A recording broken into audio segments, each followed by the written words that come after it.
Olá, queridos irmãos, queridos alunos do curso Panorama do Novo Testamento. É o pastor Ronaldo Guedes Bezerra, quem vos fala, não é? Da Igreja Evangélica Avivamento Bíblico no Tucuruvi. E essa é a nossa aula número 39, áudio 1. Hoje nós vamos começar aqui a estudar a carta que o apóstolo Paulo escreveu aos Gálatas, ok? Então, depois de termos estudado, né, os 4 evangelhos, depois de termos feito aquele estudo harmonístico, né, dos evangelhos, da vida de Jesus, depois de termos estudado o livro de Atos, nós começamos a estudar, então, as epístolas paulinas, né? Ou seja, as epístolas escritas pelo apóstolo Paulo. Então a gente já falou da epístola aos Romanos, já falamos das epístolas assim chamadas primeira e segunda epístola aos Coríntios, né? E hoje nós vamos começar a falar da carta que o apóstolo Paulo escreveu aos Gálatas, ok?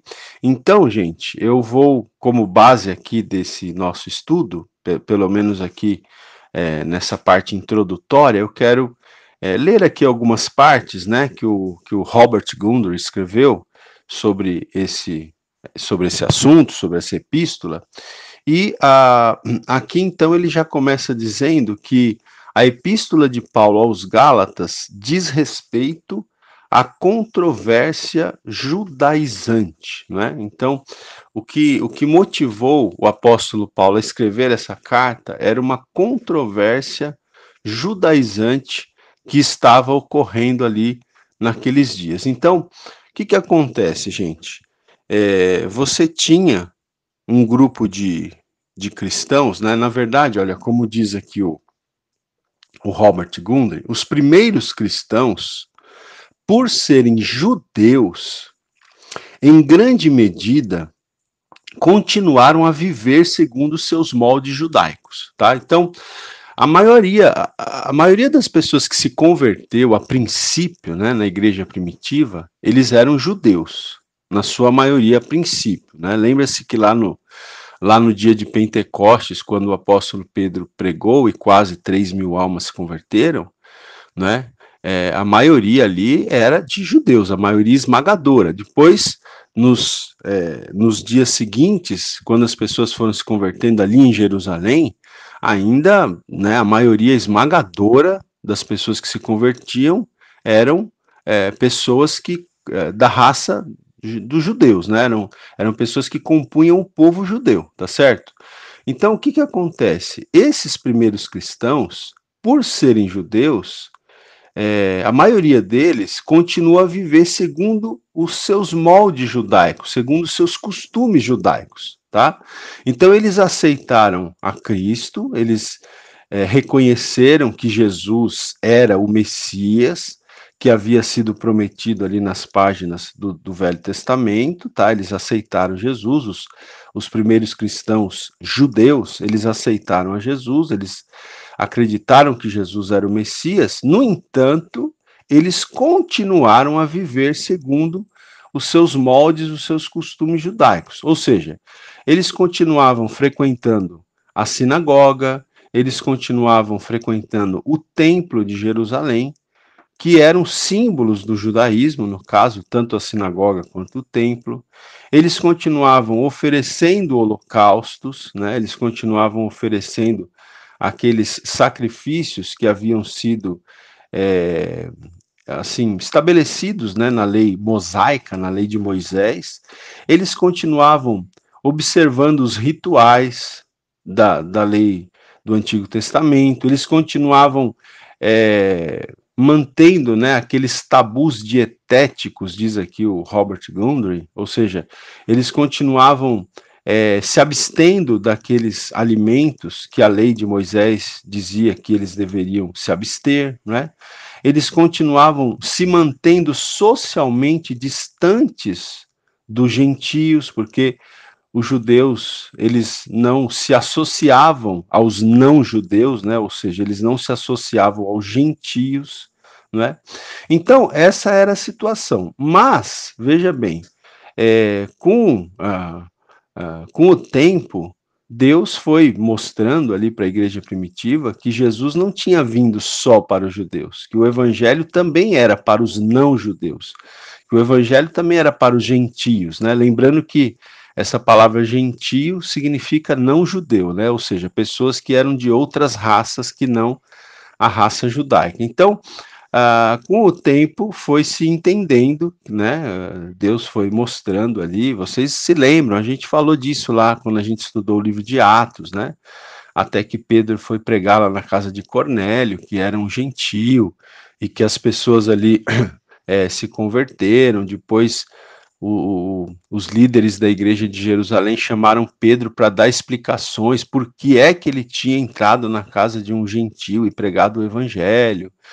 E aí Pedro se defendeu, dizendo que Deus tinha dado para ele aquela visão, né, em que Deus mandava, né, Pedro matar e comer, não é? Lembra que ele teve aquela visão daqueles animais que, segundo os costumes judaicos, eram animais impuros, e, e uma voz dizia para ele matar e comer, e ele dizia, não, jamais eu vou comer algo impuro.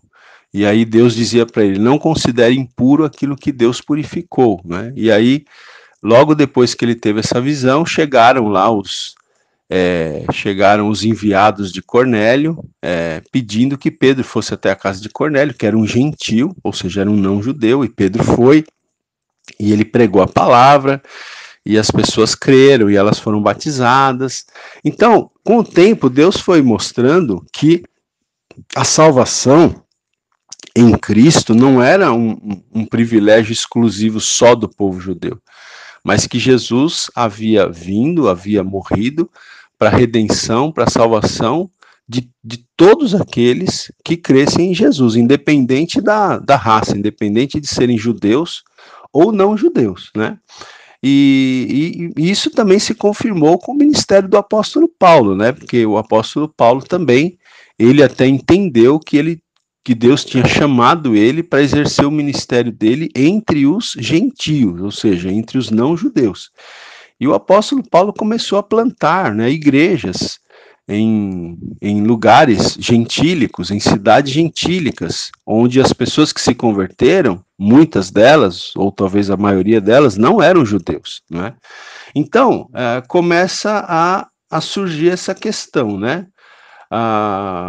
Como o Robert Gundry diz aqui, que a conversão dos gentios, ou seja, a conversão dos não-judeus, forçou a igreja a ver-se diante de diversas importantes decisões, né? Ou a ver-se diante de diversas importantes questões. Por exemplo, uma questão: deveriam os cristãos gentios, né? Ou seja, deveriam os cristãos não judeus ser obrigados a submeter-se à circuncisão e a praticar o modo judaico de vida, conforme era exigido dos prosélitos gentios que entravam no judaísmo, né? Porque o que acontece? Antes do cristianismo se iniciar, existiam alguns gentios, alguns não-judeus, que eles queriam fazer parte do judaísmo, né? Que era a religião dos judeus. E para um gentio fazer parte do judaísmo, ele tinha que se acostumar, né, ao estilo de vida judeu, ele tinha que se adaptar às leis mosaicas. Então a questão é, isso se aplicaria para o cristianismo também? Essa regra que era usada no judaísmo também se aplicaria ao cristianismo? Deveriam os cristãos gentios, os cristãos não judeus, ser obrigados a submeter-se, né, à circuncisão, que era uma exigência da lei de Moisés? Eles deveriam praticar o modo de vida judaico ou não? Né? Por não serem judeus, eles não precisariam de praticar o modo de vida judaico. Essa era uma questão que se levantava ali, né? Outra questão: deveria haver uma cidadania de segunda classe no seio da igreja, como sucedia no caso dos tementes a Deus gentios dentro do judaísmo? Então, no judaísmo, era assim: se um gentio quisesse fazer parte do judaísmo, ele poderia fazer, desde que ele fosse circuncidado, né? Desde que ele adotasse o estilo de vida dos judeus, e ainda assim ele era ele era um adepto de segunda classe, de segunda categoria. Então, no judaísmo você tinha os adeptos de primeira classe, que eram os judeus naturais, né, que tinham nascido judeus, e uma segunda classe, que eram os gentios que eventualmente haviam se convertido ao judaísmo. Então a questão é, e no cristianismo ocorreria a mesma coisa? Quer dizer, os gentios, os não-judeus que se convertessem, seriam cristãos de segunda classe? Ou eles seriam cristãos, vamos dizer assim, no mesmo nível dos judeus que haviam se convertido também, né? Então, essas eram as questões, né? Outra questão, era necessário para a salvação a fé em Cristo com exclusividade ou a fé em Cristo mais a aderência aos princípios e às práticas do judaísmo, né? Então essa questão também estava se colocando ali. Para uma pessoa que não faz parte do povo judeu, se ele se converter a Jesus Cristo, basta-lhe a fé em Cristo ou além da fé em Cristo, ele também precisa aderir aos princípios e às práticas do judaísmo? Então, essas eram as questões que se levantavam, né? E a resposta dada pelos judaizantes, né? Eles acreditavam que não bastava apenas a fé em Jesus, né? Quem eram os judaizantes, então? Os judaizantes eram aqueles judeus que haviam se convertido ao evangelho, que haviam aceitado Jesus, que haviam acreditado que Jesus era o Messias, mas eles acreditavam que não bastava apenas a fé em Jesus para ser salvo. Eles acreditavam que o gentio, né, o não-judeu, além de acreditar em Jesus, ele tinha que ser circuncidado, ele tinha que praticar todos os ritos da lei mosaica. Então, o judaizante pensava dessa forma, né? E a gente vai ver que o apóstolo Paulo pensava de forma totalmente diferente, né? E ele escreveu essa epístola para argumentar, então, que a salvação não era, né, pela fé mais as obras. Não era pela fé mais a observância da circuncisão, dos ritos judaicos, mas era tão somente pela fé em Jesus Cristo, não é? Então, é isso, gente. O que acontecia era que, na verdade, esses judaizantes, eles meio que queriam impor, né? Eles queriam impor. Então, muitas vezes o apóstolo Paulo, ele ia numa localidade, como ali na Galácia, a qual ele escreveu a Epístola aos Gálatas. Ele ia ali, por exemplo, na Galácia, ele plantava igrejas, né? E assim que ele saía, então Paulo ensinava ali nas igrejas que ele plantava, ele ensinava o evangelho da graça de Deus, né? O evangelho em que a pessoa é salva mediante a graça de Deus, né? Ela é salva pela graça de Deus mediante a fé, independentemente das obras da lei, independentemente do cumprimento da lei de Moisés. Paulo ensinava isso, mas como Paulo era um missionário itinerante, ele saía e ia para outras cidades. Aí quando ele saía, quando ele virava as costas, chegavam os judaizantes, dizendo para as pessoas, olha, Paulo teve aqui, né? Ele ensinou que a salvação é pela graça de Deus, mediante a fé. Então, não é bem assim. Os judaizantes, então, eles chegavam dizendo, não é bem assim. Paulo falou que é pela fé somente, mas não basta só ter fé, vocês vão ter que também se circuncidar, vocês vão ter que observar as leis de Moisés.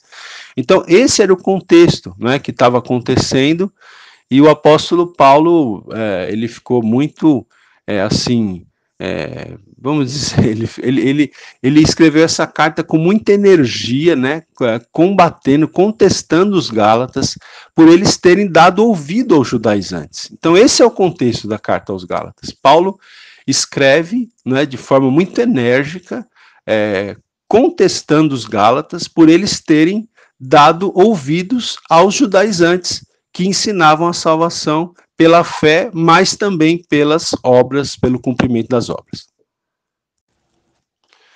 Aula 39, áudio 2. Então, veja, gente, o Robert Gundry, até ele diz aqui, né, que, lembra que no áudio anterior, eu falei que várias questões estavam se colocando ali na igreja primitiva quando os gentios, quando os não-judeus começaram a se converter, né?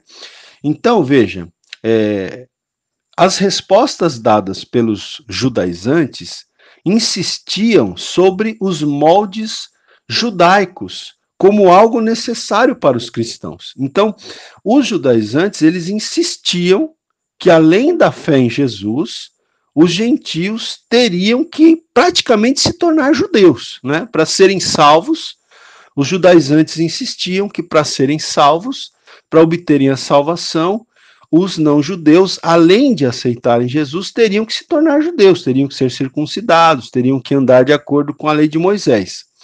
E diz aqui o Robert, tivessem prevalecido os seus pontos de vista, né, tivessem prevalecido os pontos de vista dos judaizantes, isso teria subvertido o evangelho da salvação como uma dádiva gratuita da parte de Deus. Se os judaizantes tivessem conseguido impor esse pensamento deles, isso teria subvertido o evangelho da graça de Deus, o evangelho da salvação como uma dádiva, como um presente gratuito da parte de Deus. Então, gente, o que acontece? O apóstolo Paulo, ele realmente como alguns comentaristas dizem, o apóstolo Paulo, ele é o apóstolo da graça de Deus, né? O apóstolo que defendeu a doutrina da salvação pela graça de Deus somente, né? E não pelas obras também, não é? E olha, Paulo, ele modo de dizer, né? Eu gosto sempre de dizer isso, entre aspas, ele brigou muito, né? Brigou no bom sentido, né? Paulo, ele lutou, ele brigou muito para que a doutrina cristã, então, fosse a doutrina que nós temos hoje, ou seja, que a salvação é mediante, né, a salvação é pela graça de Deus, tão somente pela graça de Deus, mediante a fé em Jesus, independentemente das obras, né? Lembra que Paulo escreveu lá em Efésios, a gente nem estudou a carta aos Efésios ainda, mas desculpa, gente. A gente nem estudou a carta aos Efésios ainda, mas nós nos lembramos do que Paulo escreveu lá em Efésios capítulo 2, né? Versículos 8 e 9, quando ele diz lá, porque pela graça sois salvos, mediante a fé, e isso não vem de vós, é dom de Deus. Né? Então, Paulo ele ensinou, pela graça vocês são salvos. Paulo não disse, olha, é pela graça, mas vocês também têm que se circuncidar, vocês têm que observar as leis de Moisés, vocês não podem comer as comidas que os judeus não comem. Ele não disse isso. Paulo disse, pela graça sois salvos mediante a fé, né? E ele disse, isso não vem de vós, é dom de Deus, né? A salvação não vem de vocês, não é por méritos, é dom de Deus. Tanto que ele diz na sequência, não pelas obras, não por méritos, não por desempenho, não pela observância da lei de Moisés, não pelas obras, para que ninguém se glorie. Né? Então, essa é a doutrina que o apóstolo Paulo ensinou, o evangelho da graça de Deus, a salvação tão somente pela graça de Deus, né? Mediante a fé em Cristo Jesus. Então, quando você tiver a oportunidade de ler a Epístola aos Gálatas, você vai ver que essa é a ênfase aqui que Paulo está dando, né? Então, por exemplo, o Robert Gundry aqui também, ele diz, tem um parágrafo interessante aqui, que ele diz assim, né, que a Epístola aos Gálatas é a grande carta patente da liberdade cristã. Então, a Epístola aos Gálatas é a grande carta da liberdade cristã. Né? Ou seja, aqui o apóstolo Paulo vai dizer que Deus nos chamou à liberdade, porque se eles tivessem que, além de crer em Jesus ainda, serem circuncidados, observar, né, ali a dieta dos judeus, observar as leis de Moisés, então eles estavam sendo presos. Os gentios que se convertessem estavam sendo presos e não libertos. Então, quando Paulo ensina aqui que a salvação é pela graça somente, independentemente da observância da lei de Moisés, então ele está falando, né, que nós fomos chamados a, desculpa, nós fomos chamados à liberdade. Então a epístola aos Gálatas é a grande carta da liberdade cristã. É a carta que nos livra de todas as opressivas teologias de salvação através dos esforços humanos. Olha que coisa linda, né? Essa epístola, ela é a grande carta que nos livra de todas as teologias opressivas, né, que ensinam que a salvação é através dos esforços humanos, né? E que, por outro lado, essa carta serve de grandiosa afirmação da unidade e igualdade de todos os crentes dentro da Igreja de Jesus. Então, Paulo vai dizer que no cristianismo, diferentemente do judaísmo, todos nós somos iguais diante de Deus. Que no cristianismo, diferentemente do judaísmo, não há um grupo que é de primeira classe e outro grupo que é de segunda classe. Não. Todos somos um em Cristo Jesus. Judeus não são melhores do que gentios no cristianismo. Na igreja cristã, não existe essa separação que havia no judaísmo, né? Na igreja cristã, não existe uma raça que é superior à outra. Não. Todos nós somos iguais diante de Deus, e a partir do momento que cremos em Jesus, que entregamos a nossa vida a Jesus, que nascemos de novo, nós fazemos parte de um só corpo, não é? De um só corpo, somos membros de um só corpo, no qual não tem ninguém maior do que ninguém, todos nós somos iguais, né? Somos todos pecadores que carecem da graça de Deus para serem salvos, né? Então é isso, gente. Bom, vamos lá. Seguindo aqui também, o Robert Gundry aqui, tem algumas coisas que eu separei para ler aqui, que é o seguinte: Paulo teria endereçado a sua epístola às igrejas da Galácia, né? Então, essa carta aos Gálatas não foi endereçada apenas a uma igreja, foi endereçada a um grupo de igrejas que estavam numa região chamada Galácia, por isso a gente chama carta aos Gálatas, tá? E então ele endereçou essa epístola às igrejas da Galácia imediatamente após a sua primeira viagem missionária, tá? Então, ao que tudo indica, né?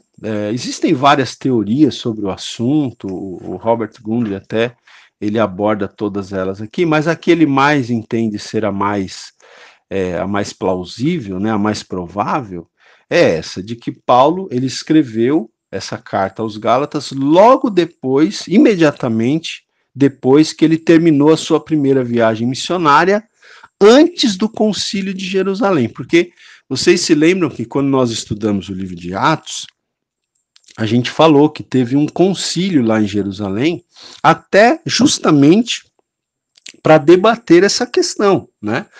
Essa questão dos judaizantes, né? Porque os judaizantes diziam que os gentios tinham que observar a lei de Moisés, e Paulo e Barnabé entendiam que não, que era tão somente crer em Jesus Cristo, né? E não ter de se tornar praticamente um judeu para ser salvo, né? Então teve toda essa controvérsia. Eu acho que eu expliquei isso na época que a gente estudou o livro de Atos, né? Então houve até essa controvérsia ali naquele chamado Concílio de Jerusalém. Mas segundo o Robert Gundry, essa epístola ela foi escrita imediatamente após a primeira viagem missionária de Paulo e antes desse Concílio de Jerusalém, né? Inclusive, quando a gente lê aqui a Epístola aos Gálatas, a gente vai ler daqui a pouquinho, que o apóstolo Paulo ele relata uma visita que ele fez a Jerusalém, que está descrita no segundo capítulo, né, da carta aqui aos Gálatas, mas, ao que tudo indica, ao que tudo indica, esta visita que ele fez a Jerusalém, descrita no segundo capítulo, não é a mesma visita que ele fez quando ele foi para o Concílio de Jerusalém. Então, o Concílio de Jerusalém teria sido numa outra ocasião, né, que ele não relata aqui na carta aos Gálatas, até porque a carta aos Gálatas foi escrita antes desse fato, tá certo? Então, ao que tudo indica, né, a visita que ele fez a Jerusalém, que está descrita no segundo capítulo, é uma alusão à visita na qual se levaram, né, víveres, ou seja, se levaram provisões para aliviar a fome ali dos crentes de Jerusalém, conforme está escrito no livro de Atos, capítulo 11, do versículo 27 ao versículo 30. Ok, gente? Bom, vamos lá. Só aqui também, antes de seguir em frente, eu quero trazer um breve esboço, tá, da carta aos Gálatas. Então, a carta aos Gálatas, ela tem uma introdução que vai que está no capítulo 1, do versículo 1 ao 10, depois a primeira parte, não é? Depois da introdução, a primeira parte, a epístola se divide em 3 partes, tá? Além da conclusão, além da introdução e da conclusão, a gente tem 3 partes, segundo os estudiosos aqui. Então, a primeira parte, que vai do capítulo 1, versículo 11, até o capítulo 2, versículo 21, ou seja, até o final do capítulo 2, a primeira parte é um argumento autobiográfico em favor do evangelho da livre graça de Deus. Então, na primeira parte da epístola, Paulo ele vai até citar algumas experiências pessoais dele, não é? Para argumentar em favor do evangelho da graça, independentemente da observância das obras da lei de Moisés. Então, a primeira parte é um argumento autobiográfico, tá? Um argumento em que Paulo vai citar experiências dele em favor do evangelho da graça. Capítulos 1 e 2, praticamente aí. A segunda parte da epístola já é um argumento teológico. Aí o apóstolo Paulo vai para a argumentação teológica em favor do evangelho da livre graça de Deus, tá? Isso vai do capítulo 3 até o capítulo 5, versículo 12. Então, capítulo 3, capítulo 4, capítulo 5 até o versículo 12, o argumento teológico do apóstolo Paulo em favor do evangelho da livre graça de Deus, tá? E aí depois a terceira parte da epístola é um argumento prático, né? Até quem usa essa expressão é o Peter Holloway. É um argumento prático, né? Também, né? Está girando em torno desse assunto, mas a gente tem aqui o argumento prático, então, que vai do capítulo 5, versículo 13, até o capítulo 6, versículo 10, tá? Depois a conclusão, no capítulo 6, do versículo 11 ao 18. Então, veja aí, introdução, não é? Depois, primeira parte da epístola, argumento autobiográfico. Segunda parte da epístola, argumento teológico. Terceira parte da epístola, argumento prático, né? E depois a conclusão lá no finalzinho do livro. Ok, gente? Então esse basicamente, né, é o esboço do livro. O Robert Gundry também ele tem um tema, né, que ele estabeleceu aqui para a epístola, através de uma frase aqui, que é o seguinte tema. Qual seria o tema da epístola aos Gálatas, então? A justificação dos pecadores que confiam em Jesus Cristo, mediante a graça divina, totalmente à parte da obediência à lei, né? Então, o tema, a justificação dos pecadores, quer dizer, os pecadores sendo declarados justos por Deus, né? Então, a justificação dos pecadores que confiam em Jesus Cristo mediante a graça. Aula 39, áudio 3 agora. Muito bem, meus queridos. Vamos então agora diretamente para o texto bíblico. Eu quero ler aqui alguns textos bíblicos com vocês aqui no início da Epístola aos Gálatas, para a gente fazer alguns comentários, né? Então, é bem interessante aqui o seguinte: como todas as outras cartas que Paulo escreve, ele começa com um prefácio e uma saudação, né? Então, ele está dizendo aqui, Paulo, apóstolo, não é? Às igrejas da Galácia, graça a vós outros e paz, tal, aquela saudação característica que o apóstolo Paulo sempre fazia quando escrevia uma carta, né, a uma igreja, embora existam alguns detalhes interessantes aqui nesse prefácio, nessa saudação, que infelizmente não vamos ter tempo de abordar, não é? Porque é interessante que nessa saudação aqui, Paulo ele ressalta o seu apostolado, né?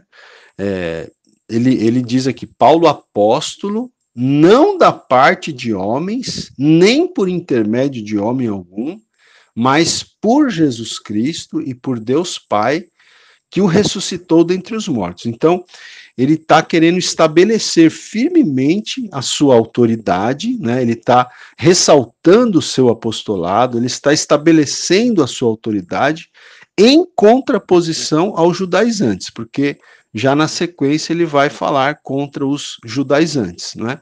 Então, bom, mas ele faz esse prefácio, ele faz essa saudação, e esse prefácio e saudação estão nos 5 primeiros versículos do capítulo 1, e aí no versículo 6, ou a partir do versículo 6, Paulo já vai assim, vamos dizer assim, com muita força, com muita energia, né?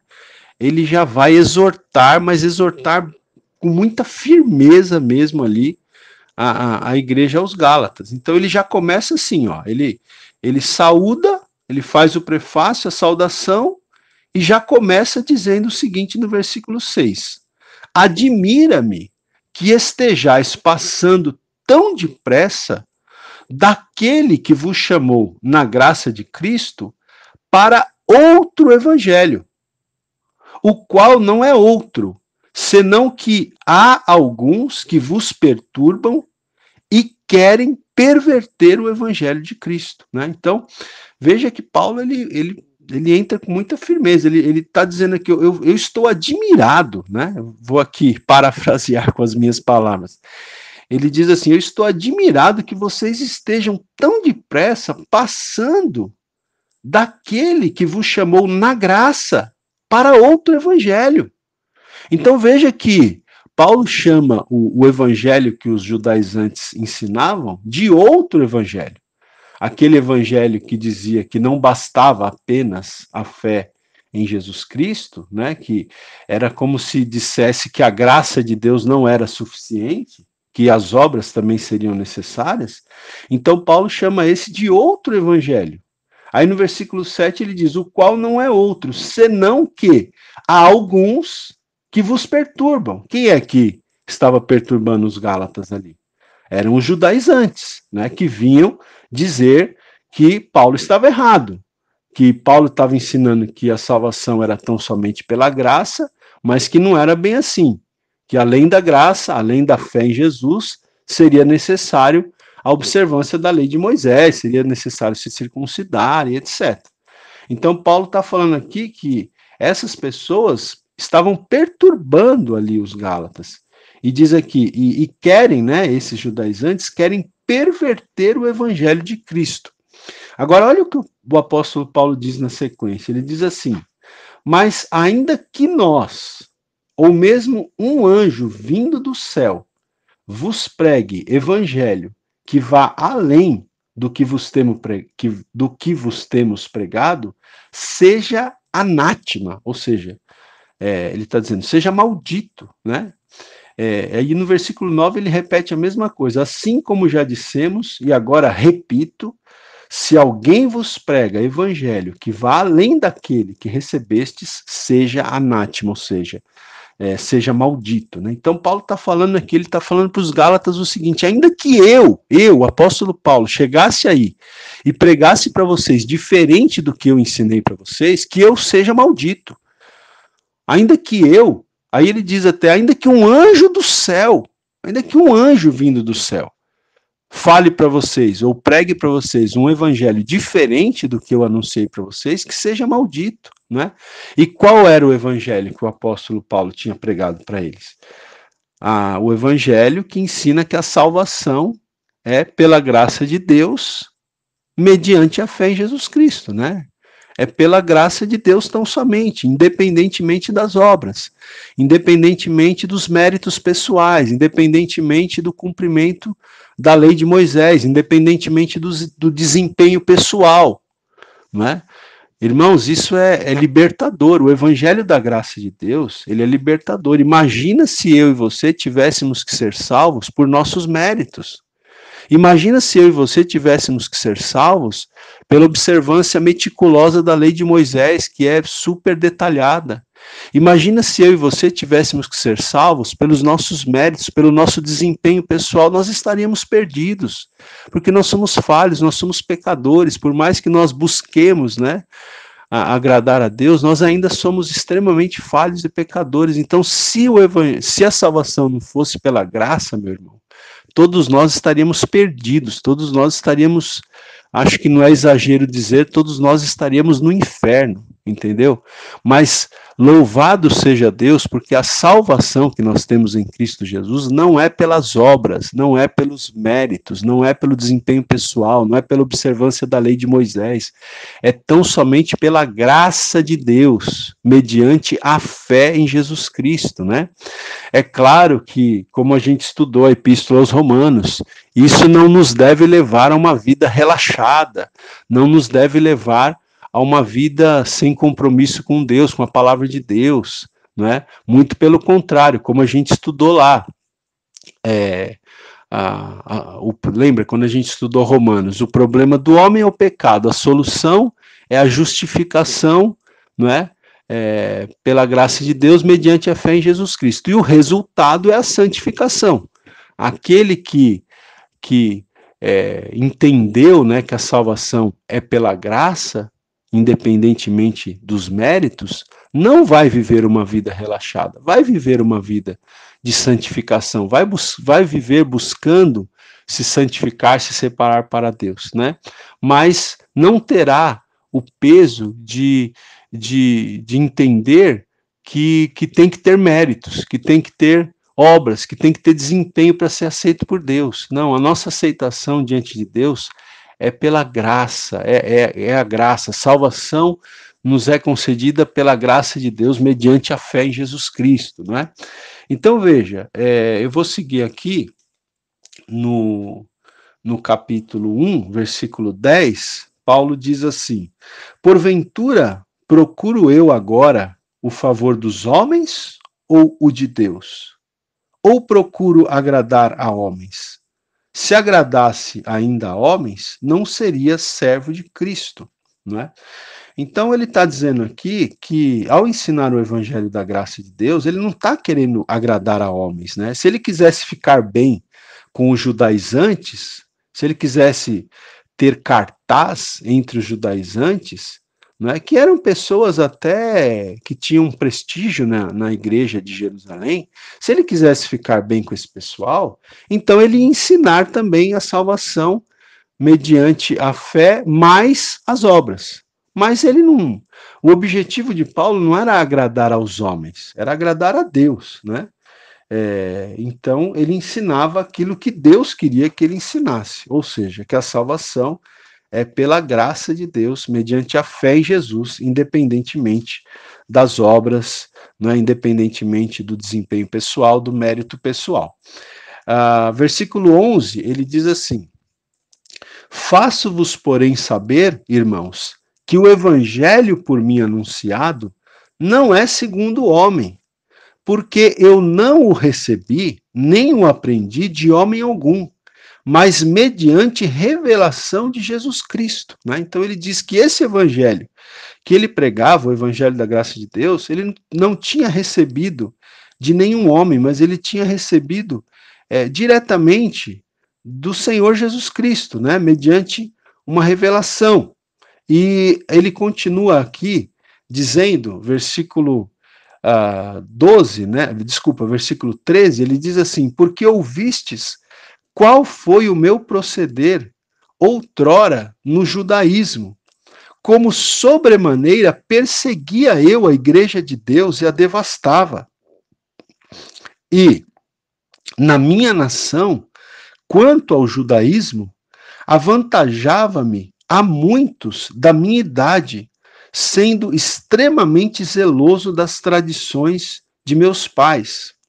Quando, porém, ao que me separou antes de eu nascer e me chamou pela sua graça, aprouve revelar seu filho em mim, para que eu o pregasse entre os gentios, sem detença, não consultei carne e sangue, nem subi a Jerusalém para os que já eram apóstolos antes de mim, mas parti para as regiões da Arábia e voltei outra vez para Damasco.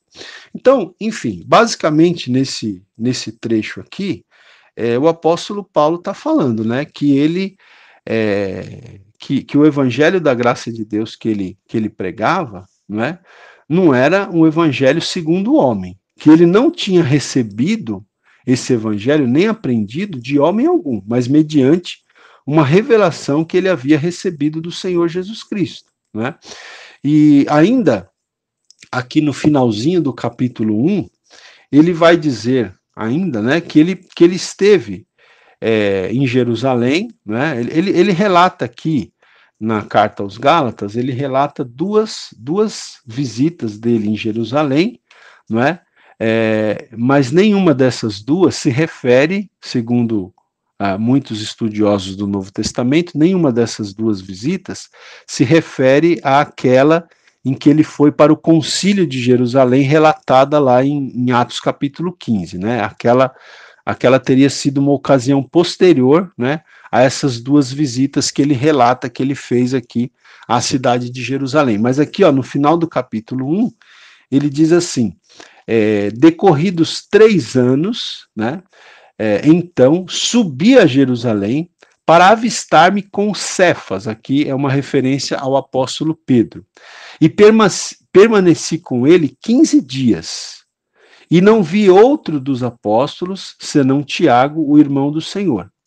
Ora, acerca do que vos escrevo, eis que diante de Deus testifico que não minto.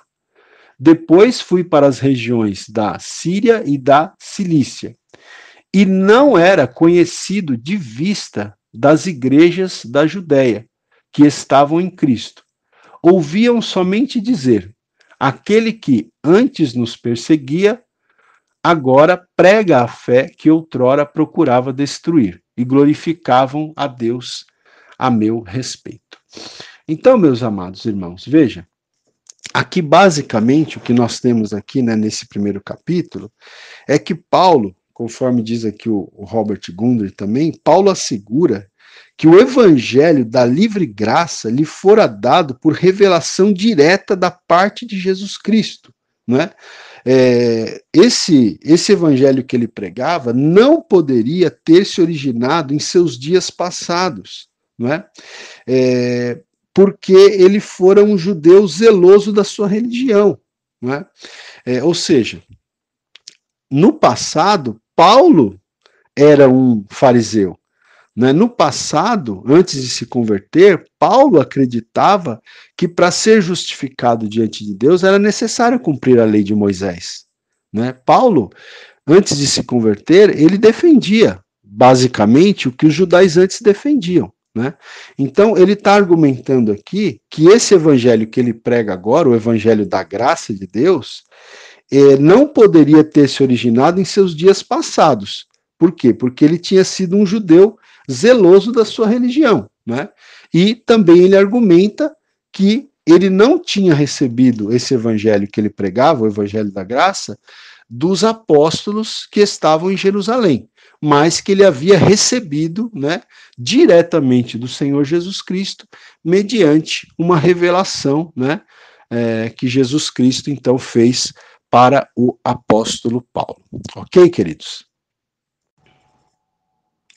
Aula 39, áudio 4, agora.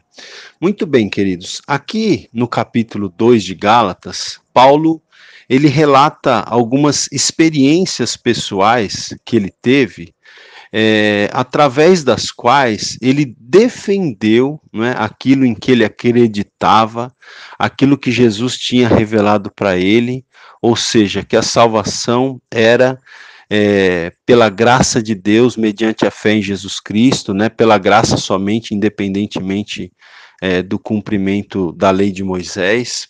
Então, aqui no capítulo 2, ele relata algumas experiências que ele teve, algumas experiências pessoais que ele teve, até alguns embates pessoais que ele teve para defender a doutrina da salvação pela graça de Deus somente, independentemente do cumprimento da lei de Moisés. Então ele relata aqui no capítulo 2 que ele foi para Jerusalém, não é? No final do capítulo 1, ele relata uma ida dele para Jerusalém. Aí no capítulo 2 ele relata uma outra ocasião em que ele foi para Jerusalém com Barnabé e com Tito, né? E ele esteve lá e ele diz aqui que expôs aos líderes ali da igreja de Jerusalém, né, aos apóstolos, a Pedro, a Tiago, a João, ele expôs a esses apóstolos o evangelho que ele pregava entre os gentios, né, o evangelho que ele pregava entre os não-judeus, ou seja, o evangelho da graça de Deus, independentemente do cumprimento da lei de Moisés. E ele expôs isso a esses líderes, né, como ele diz aqui, para de algum modo não correr ou ter corrido em vão, né, para que ele expôs para que não ficasse caracterizado que o trabalho dele tinha sido um trabalho em vão, né, porque ele estava pregando esse evangelho, o evangelho da graça de Deus. E aí ele conta uma situação aqui, ele diz que, se você ler no texto, você vai ver, como eu já disse, que ele foi com Barnabé e com Tito. E esse Tito, ele não era judeu, Tito era grego, não é? No entanto, havia um grupo de irmãos que estavam com Paulo, com Barnabé e com Tito, que o apóstolo Paulo até os chama de falsos irmãos, aqui no versículo 4, não é? E diz que esses falsos irmãos se entremeteram, ou se intrometeram, né, com a finalidade de espreitar a nossa liberdade que temos em Cristo Jesus e reduzir-nos à escravidão. Por quê? Porque esses falsos irmãos, eles queriam que Tito se circuncidasse, já que Tito era grego, né? Ou seja, Tito era um não-judeu, ele era um gentio. Então, esses falsos irmãos queriam que Tito se circuncidasse. No entanto, nem Tito e nem Paulo cederam à pressão, né? Tanto que diz aqui no versículo 3, né? Nem mesmo Tito, que estava comigo, sendo grego, foi constrangido a circuncidar-se, não é? E aí ele diz aqui no versículo 4 que nem por uma hora eles se submeteram a esses judaizantes, que ele chama de falsos irmãos aqui. Ele diz aqui, nem por uma hora nós nos submetemos para que a verdade do evangelho permanecesse entre vós. Então, é como se ele estivesse dizendo para os Gálatas, vejam que situações eu passei para que a verdade do evangelho, de que a salvação é pela graça de Deus e não pelo cumprimento das obras da lei, veja que situações eu passei para que a verdade do evangelho permanecesse entre vós. Né? É como se ele estivesse falando, eu defendi, eu entrei em várias situações difíceis, em várias brigas, entre aspas, para que o evangelho da graça de Deus fosse mantido, e agora vocês, Gálatas, estão querendo abandonar o evangelho da graça, vocês estão querendo abraçar esse outro evangelho que diz que além da fé em Jesus, além da graça de Deus, você precisa também cumprir as obras da lei de Moisés? É exatamente isso que vocês querem? Não é como se Paulo tivesse aqui, né, eu estou parafraseando aqui, né, mas é como se ele tivesse assim, mostrando para os Gálatas toda a luta dele para que se mantivesse a doutrina sadia da salvação pela graça, e que os Gálatas agora estavam querendo voltar atrás, né? Então Paulo está aqui os exortando, né? Esse é o contexto da carta, né? Bom, vamos lá, gente. E aí ele continua dizendo aqui no capítulo 2 o seguinte: no versículo 6, ele continua dizendo: e quanto àqueles que pareciam ser de maior influência, né, ou seja, os apóstolos que estavam lá em Jerusalém, quanto a esses, diz Paulo, nada me acrescentaram, né? Antes, pelo contrário, quando viram que o evangelho da incircuncisão me fora confiado, como a Pedro o da circuncisão, e quando conheceram a graça que me foi dada, Tiago, Cefas, no caso Pedro e João, que eram reputados colunas, me estenderam a mim e a Barnabé a destra de comunhão, a fim de que nós fôssemos para os gentios e eles para a circuncisão. Então, eles ali, Paulo, Barnabé, conversando, né, com Tiago, com Pedro, com João, eles chegaram à conclusão que o evangelho da circuncisão, né, fora confiado a Pedro, ou seja, Pedro iria ministrar mais para os judeus, ele ia concentrar o ministério dele entre os judeus, ao passo que o evangelho da incircuncisão havia sido confiado a Paulo, ou seja, Paulo iria concentrar os seus esforços para ganhar os não-judeus, né? E portanto, por serem não-judeus, não necessariamente teriam que se circuncidar. Por isso se fala aqui o evangelho da incircuncisão. Já os judeus, eles se circuncidavam, já era um costume deles, era uma tradição, né? Por isso que se diz aqui que o evangelho da circuncisão foi confiado a Pedro, né? E o texto diz aqui, Paulo diz que quando esses líderes conheceram então a graça que havia sido concedida a Paulo, né, eles estenderam a Paulo e a Barnabé a destra de comunhão, eles mantiveram comunhão, né, isso aqui é uma coisa bonita, importante, Paulo e Barnabé, eles tiveram comunhão, eles mantiveram a comunhão com os apóstolos ali de Jerusalém, né? No entanto, ficou ali, vamos dizer assim, combinado entre eles que Paulo e Barnabé iriam dedicar, né, focar o ministério deles mais entre os gentios, ou seja, os não-judeus, e Tiago, Pedro e João, eles iam dedicar o ministério deles mais para os judeus, ou seja, para a circuncisão, como diz o apóstolo Paulo aqui. E aí, na sequência aqui, Paulo relata uma outra situação que ele viveu, essa é uma situação muito interessante, que Paulo fala, né, que ele teve que se posicionar firmemente em favor do evangelho da graça de Deus, mais uma vez, porque Paulo diz aqui que teve uma certa ocasião que o próprio apóstolo Pedro, veja, isso é muito interessante, né? O próprio apóstolo Pedro foi até a igreja de Antioquia, que era a igreja que Paulo tinha ajudado Barnabé, né, a consolidar a igreja que havia enviado Paulo e Barnabé para as viagens missionárias, né? E, em certa ocasião, Pedro foi até Antioquia, mas o apóstolo Paulo diz aqui que ele, Paulo, resistiu a Pedro face a face, porque Pedro tinha se tornado repreensível. Versículo 12 diz assim, Paulo diz, antes de chegarem alguns da parte de Tiago, comia com os gentios, né? Então, antes de chegarem alguns crentes lá de Jerusalém, que tinham aquela tendência judaizante, antes desses que tinham aquela tendência judaizante chegarem em Antioquia, Pedro comia com os gentios, quer dizer, comia com os não-judeus. Quando, porém, chegaram aqueles que tinham a tendência judaizante, Pedro se afastou. Por quê? Porque ficou com medo do que os os crentes lá de Jerusalém, que eram a favor da circuncisão, né? Pedro ficou com medo, temendo o que eles iriam dizer, não é? E Paulo diz aqui que a situação foi tão intensa que os demais judeus que estavam ali em Antioquia dissimularam com ele, com Pedro, a ponto de o próprio Barnabé ter se deixado levar pela dissimulação deles, né? O próprio Barnabé, que era um companheiro de Paulo, que lutou com Paulo em favor do evangelho da graça, nessa ocasião aqui que Pedro estava dissimulando, o próprio Barnabé se deixou levar por essa dissimulação, não é? Então, o versículo 14 diz assim, Paulo diz, quando, porém, vi que não procediam corretamente segundo a verdade do evangelho, disse a Cefas, disse a Pedro, na presença de todos,